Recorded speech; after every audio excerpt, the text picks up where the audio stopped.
Hey guys, welcome to Drew Tutorial. If you are new here, special welcome. In this video, I will show you how to watch UEFA Nations League in UK. So the first thing that we are going to do is to open our browser. So once we are now on our browser, on the search bar, we're going to search for YouTube TV UEFA Nations League and then click on enter. After that, just click the first link right here. And then once you click it, you will now be able to see this. So what we're going to do is to sign in into our account if we already have one. However, if we don't have an account yet, we're going to click on try it free. So you'll just have to select your account right here.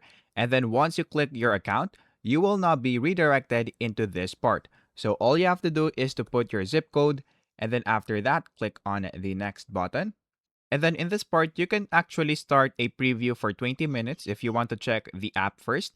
And then after that, you can now click on start free trial. So once you click it, you will have to put of course, your information, your preferred plan, and then of course, your payment method.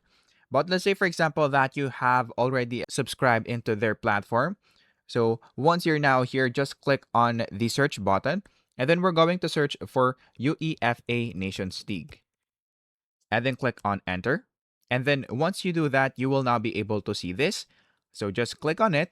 And then once you click it, what we are going to do is to just scroll down and then you will now be able to see the matches right here. Just choose your preferred match and then you will now be able to watch it. So if you found this video helpful, please don't forget to like and subscribe. That would be much appreciated. And that is basically it.